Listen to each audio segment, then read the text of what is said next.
From the campus of Yale University, this is Business Talk with Jim Campbell, nationally syndicated across the country on the Biz Talk radio network and coming to you from our flagship stations, Yale Radio WYBC and 1490 AM WGCH Greenwich.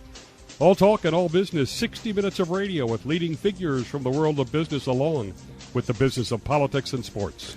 Once the most powerful woman on Wall Street, the former chief financial officer of then-collapsing Lehman Brothers, speaking out for the first time on her fall and her journey back to work-life balance coming full circle with Erin Callan. Today on Business Talk with Jim Campbell, Erin Callan Montello was the chief financial officer of Lehman Brothers, the only female member of its executive committee during the height of the financial crisis from late 2007 until mid-2008. Her tenure as CFO coinciding with Bear Stearns' collapse and then ending just prior to Lehman's bankruptcy filing. She was the public face of Lehman during this period.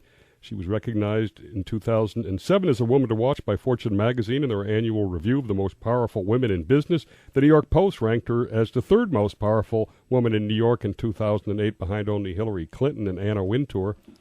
Her new book, just out recently, Full Circle, a memoir of leaning in too far and the journey back. Thanks, Erin. I've been looking forward to this. How are you? I'm great, Jim. Thank you. Thanks for having me. And we'll just say right off the bat, there's still matters under litigation with Lehman, so we're going to stay away from certain topics. We'll just get that out of the way right off the bat. Did leaning in, was that a play on Facebook's Sheryl Sandberg lean in? Yes, it was. I felt like that's actually become a kind of a reference in current society, and a lot of women in particular have focused on the message from Lean In, and really the genesis of the book came from the launch of that novel. I mean that piece of work back in March of 2013, where I wrote an op-ed piece for the New York Times as I was thinking about what the message was from Sheryl's book. So it is a reference to it. It's not intended to be antithetical to it. It is a reference to it for sure, though. Okay, you were only in the CFO position for 6 months, so it's got to be one of the biggest rises and biggest falls ever. As we talked about, the highest-ranking woman on Wall Street at the time, and really amongst all folks your age at 42 years old. How did you process it? It took me a long time to process it, I guess, is really the key aspect of it. I didn't process it well at the time, for sure. I like anybody, and you're in a career and you're sort of moving generally in an upward trajectory, and you're taking the next step and the next promotion. It felt that I was on a track and going in a direction. And as I talk about in the book, as that was happening, I think I was losing my way a bit, but I wasn't so sure of that. But as I got closer sort of to what I consider the pinnacle, I was definitely feeling that something was missing, that something wasn't quite right. But this was what I had spent my entire 20-year career headed towards, so it was hard to take myself off that track and really get any perspective. So it wasn't until sort of what I call the dramatic events around my leaving Lehman and everything that happened with respect to Lehman's bankruptcy that I think it created enough of sort of an earthquake in my life to sit back and really take a hard look and reflect on where I was and who I was as a person and what I had become and whether that was something that I was happy with. All right, let's look at Lehman for a sec, because we're talking a rise and fall there. 158 years. I always think of something that prestigious, that the fiduciary responsibility should be first, do no harm. And you guys had let the leverage go to 44 to 1, which essentially means 1% asset write-down. You wipe out your capital. Looking back, does it seem kind of inevitable, or does it seem almost irresponsible, or how do you look at that? And obviously I'm not blaming you because you were only in the job briefly. That is a hard thing for me to comment on at this point, other than to say that it was not out of the norm, so to speak, in terms of industry practices. And as you point out, it was what it was when I took the job, and there was sort of an accepted amount of leverage that generally the investment banking community was comfortable with, the rating agency community was comfortable with in terms of rating these institutions. Even the shareholder and creditor community was comfortable with. So in hindsight, of course, it may suggest that there was more leverage than could handle the kind of really dramatic events that took place in the asset markets. But in the context of the moment, it was really sort of in the norm of industry practices. All right, let me ask this. Lehman culture kind of had an image of being very silo, house divided, traders versus bankers. There was the famous Glucksman-Peterson split. Lehman American Express, when they bought, they split up. How much was the culture a contributing factor of inevitability, or it's what the firm thrived on?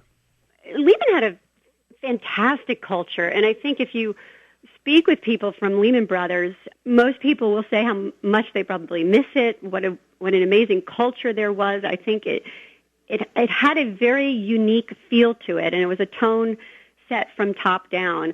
There's no question that, and I'm pretty confident about this, that in every investment bank, you have different businesses. You have banking that's an advisory business versus trading that's a risk-taking business in part. And there's always going to be some conflict between those parts of the business, and that's very natural and in some cases healthy, I think, to keep a check on each other. But I don't think that there was any kind of fatal cultural aspect at Lehman Brothers. I think that actually the culture, if anything, was responsible for the strength that the firm had for several years, prior to the crisis, and also for its ability to attract a lot of talented people. So I'm not sure I would put the cultural piece into the mix. Okay. All right. Let's ask about the management mix now. I don't know if you've read Larry McDonald's famous book, Colossal Failure of Common Sense. And in his focus, he was on the third floor doing distressed debt, so they were actually shorting the mortgage market. The fourth floor, they were manufacturing the CDOs as fast as they could with a lot of lousy stuff going in there. And he maintains that the 31st floor, where you would have been, where Dick Fuld would have been, where Joe Gregory, was a ghost ship, not in touch. What do you think about that? Honestly, it's sort of hard for me to know what that relationship was in terms of knowledge at that point. I mean, I said I only stepped into the job in December of 2007, so a lot had already happened, and in fact, most of practically every asset that Lehman was going to have on its balance sheet was already on its balance sheet at that point. So in terms of really knowing how familiar Dick or Joe was with those particular positions, that's hard for me to know. I really had to focus on myself, as I talk about in the book, trying to get up to speed as a rookie CFO in a very challenging environment. So, my job was to get myself educated, to get myself as knowledgeable as I could about the firm's positions, and then to communicate that as well as I could to people around me. But it's hard for me to tell really about the point Larry might have been making on that. Okay. Do you feel that Dick Fuld, Gregory, if you want to include it, took the requisite degree of responsibility they should have? I was always bothered that Dick was saying, why weren't we bailed out? And he had taken some $350 million out of Lehman in stock compensation, et cetera, which to me would have been heads he wins, tails he wins. Do you think that they did? Jim, I think you can probably tell this from the tone of my book, is I really tried to take accountability for my own actions and not really sit in judgment of anyone else's actions, other than how they might have pertained to my situation. So I really do not want to finger point. I don't want to try to now stand in judgment in 2020 hindsight and say whether someone else should have taken some kind of accountability. I said I've just tried to step out and take my own lumps about what I think I did right and what I think I could have done better in my job. All right. That's fair. You're a good diplomat. We got about 30 seconds, so this will be quick for you. Do you think you were treated fairly ultimately? No, not particularly, which is why I left, actually. I think if I thought I had been, I wouldn't have left. I would have been there doing something at the time of the bankruptcy. But immediately after my resignation of the CFO job, which then I felt was painted as I was fired, I wasn't happy with how I was treated, and I did feel betrayed. So I left at that point. But if I had felt treated fairly, I absolutely would have been there to the last minute, to the end, trying to make it work in whatever role I could have done. Business Talk with Jim Campbell over the Biz Talk Radio Network, 350 stations around the country. You can go to biztalkradio.com, find the station closest to you, listen over the Internet, and also access our archive.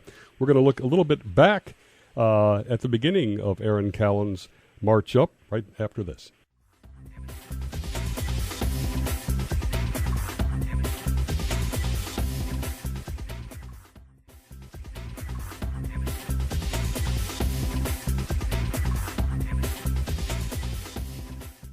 We're back with former Lehman CFO Erin Callan, once the most powerful woman on Wall Street.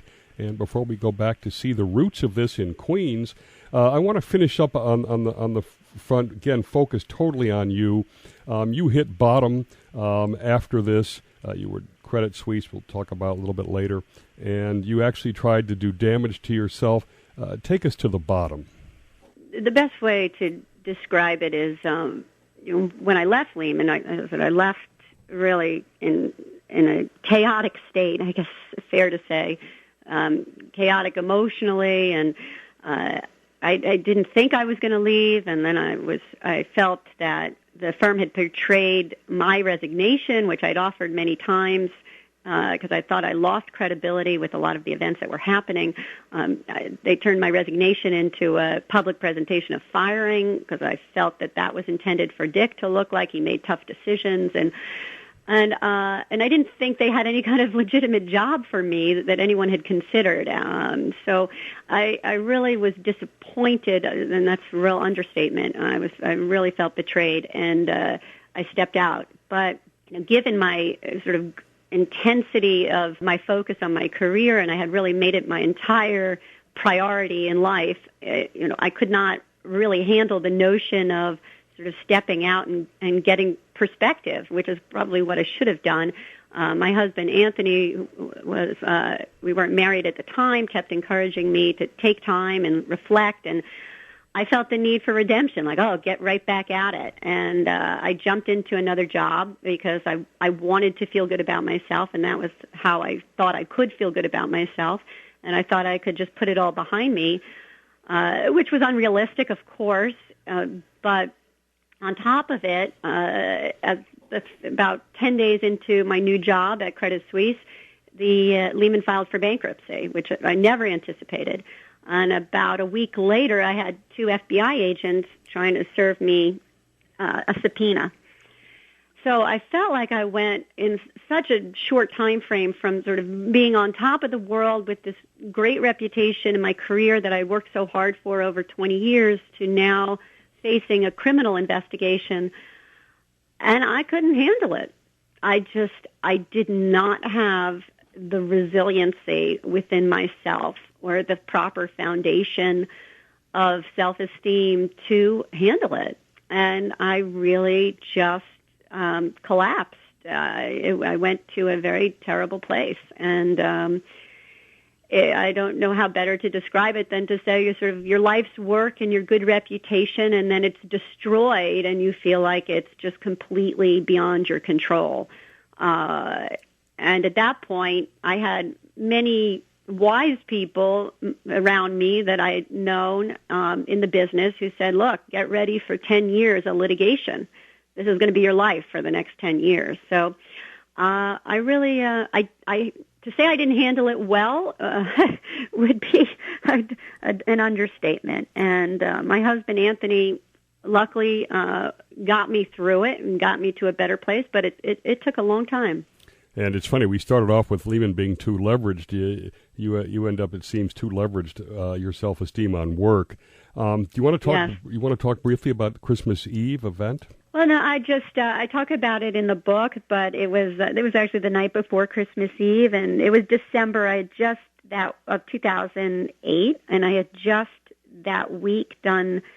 I think it was my first full-blown, deposition meeting with the state of New Jersey, where they were sort of criminally investigating the events around Lehman Brothers.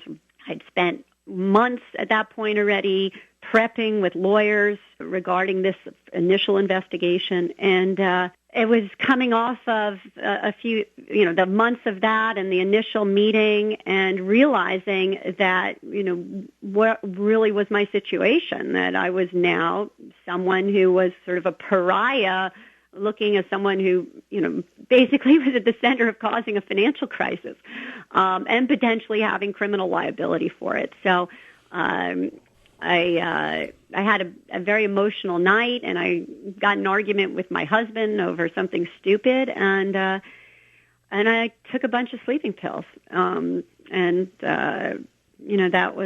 that was where I was, and thank goodness he saved me from really hurting myself. I have to say, obviously, it took a lot of courage to talk about that in the book, and I might also say to me, it makes no sense that anybody would think that you could have any criminal involvement when you were not a finance person in terms of an accounting. You weren't running Lehman. You were only there briefly. You probably hadn't even seen a focus report from the New York Stock Exchange before you took the job, so it seems a little nuts. Let's go back. Queens is only short geographic distance from Manhattan, but it's very large metaphorically to end up in there. Talk a little bit about where your drive came from. And I was intrigued that you were an unbelievable gymnast, and then at 14 made a decision to go cold turkey and walk away from it. Yeah, I don't. It's who knows where some of these things come. I look at my daughter, my 15-month-old daughter now, and she's already got certain personality attributes that I say, where did that come from? I mean, so I from when I definitely was a very young child, I had drive. I mean, my parents used to tease me that even at like 4 years old, I would stand on my head in the corner of the room, waiting till someone would notice that I was standing on my head. Whether it was attention-driven, whatever it was, but I always sort of was a discipline-driven kid, and gymnastics was a perfect sport for that. It played into that, and it's always chicken and egg. How do you end up doing particular things? I do think it suited me, and I talk about later in the book how having done an individual sport almost became a little bit of a liability, because I don't think I was a great team sport player, which I needed to be later on. But I always kind of had that drive to, I guess, do well at whatever I was doing, and wanting to sort of be accomplished and put energy and effort into the things in my life. And how do you at age 14 decide to walk away from that? Well, I say I give myself a lot of credit for that.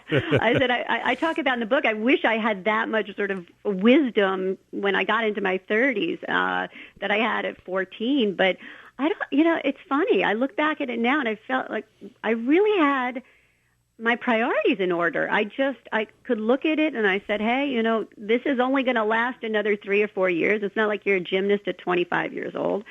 And I want to have a different life. I really want to go to high school in a normal setting, not to some gymnastics school where I get tutored.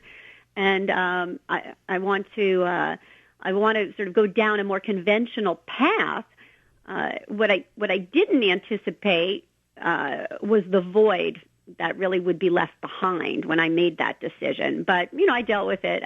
But there was a huge void left behind, because I did sort of have all those tendencies towards what I'll call sort of extremist behavior, even at that young age. So. It's fascinating to me is then take you to the end of your career there at Lehman, and you actually felt that you were moving so quickly, 10 jobs in 10 years. You were in line to potentially be the CEO, but you couldn't get off the track, you felt, because, and here it is at age 14, you were able to get off the track.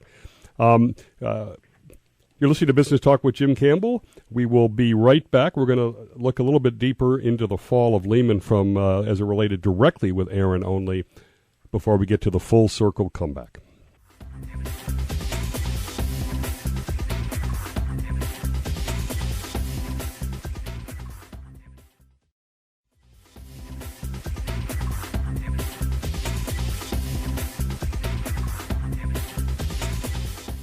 Hey, and we're with Erin Callan. She's got a new book out, Full Circle, a memoir of leaning in too far in the journey back. We're going to do a little baptism by fire now and then getting thrown into this job. But before we do that, I want to ask one thing from the last segment. You went to Harvard, and then you were a lawyer at Simpson Thacher.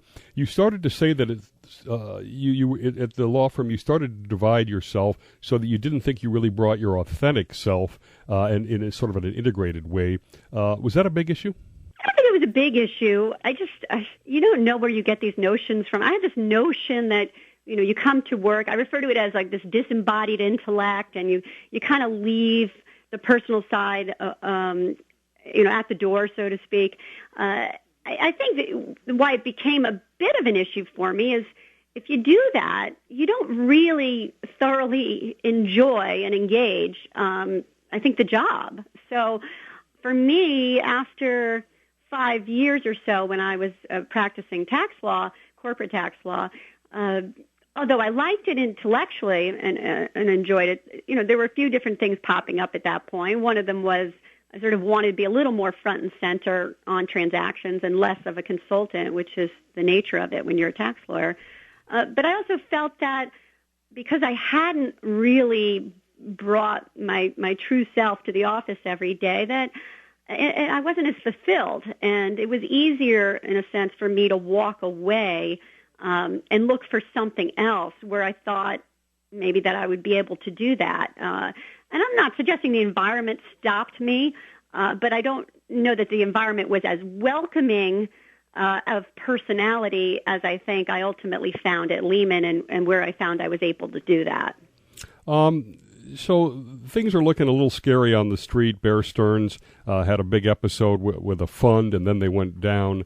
It's hard it doesn't seem logical to me that, okay, this is where we are. Let's put somebody in who's not in the finance function, who hasn't been on the executive committee, who is going to have a huge learning curve. Did you feel used or something that, you were going to be the presentable front of Lehman during this crisis? What you see at the surface is, of course, not what really goes on behind the scenes. So they had asked me to be, Dick Fold and Joe Gregory, the CEO and the president, had asked me to be the CFO back in February of 2007. So it's hard to rewind back that far. But in February of 2007, I'm sure there were some people, but there were certainly not a lot of people who saw that there were any big fundamental issues in the asset markets. And so things were looking pretty good at that point. And if anything, Lehman had diversified its businesses globally and by business type. Profitability was increasing. Everything seemed on an upswing, in fact. And that was really the context of it. So, of course, by the time I took the job on December 1st, the world was changing, and it was changing quickly. Mm-hmm. But that was the starting point. I talk about in the book how the actual implementation got deferred for various reasons during the course of the summer of 2007 into the fall. And I also talk about the fact that I was still doing my job running the hedge fund business, really the hedge fund advisory business at Lehman, and really wasn't privy to any I wasn't privy to any confidential financial information. I was only aware of whatever was the publicly disclosed information at that point. So it's not that I myself going into it had any particular knowledge any different from the rest of the world about the state of Lehman Brothers. So I said, when you look at it back to the timing, I guess someone could have shifted gears at the end, but the original timing, there wasn't the concern that ultimately, became a reality, which is, I think it was tough for any CFO to be a CFO of an investment bank during that time frame, let alone being a new CFO. Okay, now we'll talk about grace under pressure here. This is amazing to me. You were on those famous calls. We'll talk about two of them. The first one, the quarterly earnings, and there's 10,000 people on the conference call, which I didn't even know that extent existed. And you're doing it by yourself, and you've only just gotten in the job. How did you go about that? How did you do it? Did you feel you were over your head? It's a good question, but I don't think I've allowed myself to think like that is probably the best answer. I didn't know before I got on the call that there would be that many people. It was only as people were dialing in that the operator was letting us know that. So, and I did have a couple of colleagues around me, but they were people who worked for me and were also relatively new in their position. So it wasn't completely alone, but it was three of us. But I think, and I talk about this in the book, I think it was a mix of trust and hubris, both, that as I look back at that call, because trust in the sense that there was a decision made that I should do the call without any other senior management, and that wasn't my decision. That was a decision made by Dick and by Joe Gregory, and I think I understand why they made that decision. I'm not sure. I don't think it was the right decision, but that I understand why it was made. There was a rationale for it. So that was one aspect. Hey, if they think I can do it, and these are the people that have been doing this thing for 40 years, then I guess I can do it. It was a bit of that. I trust them. This must be the right decision. And I think hubris in the sense of I thought I was up for it, which is a little crazy in some sense. And I can't chalk that up to anything but a little bit of arrogance, I suppose, that I thought I was possibly up to it. Now, I think I was up to it as best as I could be. I mean, I think I had a command of the information and what I needed to communicate and how I needed to communicate it. And you actually stopped the stock, which was going down like 30% a day. So you did stabilize it from that call. Yeah, and I said, my objective was not that per se. My objective was to effectively and clearly communicate the information. That's how I saw my job. And I knew that was something I could do. I knew I could effectively and clearly communicate the information. The information is what it is.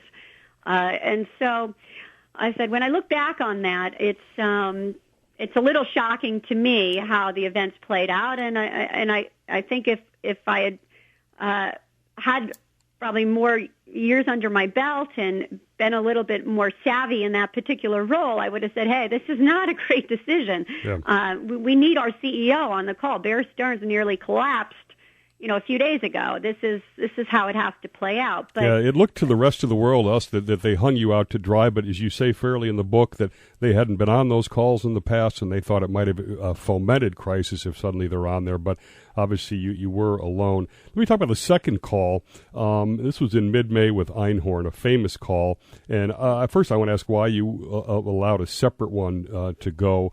And secondly, the impression that came out of that was he knew more about the real value of your assets than you did. And of course, the credibility of Lehman, kind of went down after that. Talk about that one. All I can say about that is, again, as a new CFO, this wasn't my decision to have this call. He had requested a call, and Dick and Joe decided that I should do the call. So you remember, I wasn't the boss. I had two bosses. So I did report to both of them, and this was the kind of thing that, wasn't my decision. So it was something I was told to do, and I did to the best of my abilities. And as we all know, it didn't go particularly well. Did you know it? Did you know at the time it didn't go well? Did you find that you were surprised at the knowledge he had, or you didn't? It didn't hit you till later. No, I knew at the time it didn't go well. That was. I think he spoke 4 days later, or whatever the time frame was, at the Sohn conference. Right. So and about shorting the stock. So, but I knew when I hung up that it didn't go well. And no, I can't say I wasn't surprised about his knowledge. He'd done his homework. Mm-hmm. It's just, you can tell when you have a call with, whether it's an investor, a creditor, a rating agency, whoever it is, whether it went well or it didn't go well. It was obvious it didn't go well. I knew right at the moment that I hung up that it hadn't gone well. Now, your husband makes a good point that you put in the book, which is when you've got new trainees in the fire department, they call them probies, they don't get thrown into the fires by themselves. Yes, no, I do make that reference because that's what he would always say to me. And, look, it was a decision that was made that obviously in retrospect wasn't a very good decision. And I said what was weird for me about it personally was the media decided to make it this kind of individual battle between myself and David Einhorn, which was such a strange aspect of it to me, because as far as I was concerned, I'm speaking on behalf of Lehman. I'm not speaking as Erin. It really took a very odd twist in an odd direction, I think, because there was some appeal to presenting it that way. You're listening to Business Talk with Jim Campbell from our flagship stations, Yale Radio, WYBC, and WGCH here in Greenwich, Connecticut. And we're going to talk about how Erin came full circle in our final national segment coming right up.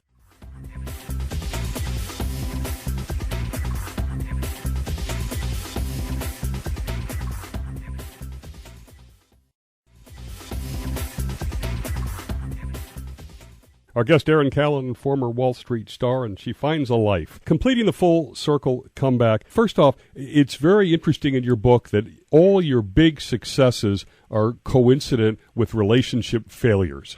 That's a good observation, Jim. I made my career the number one priority of my life. As time went on, what I like to tell people, particularly younger people, is that you don't make that decision.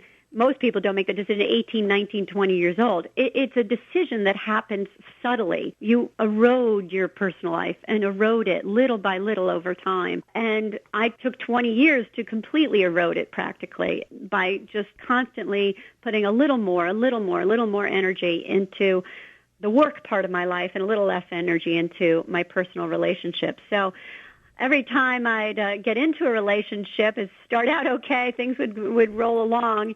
And then, subtly, I'd just start making decisions that would constantly place what I was doing with my job over the relationship, and ultimately they would fail. And it's not a big surprise how that would happen. Okay, one final thing on Lehman. And after 6 years, you got a phone call from Dick Fuld.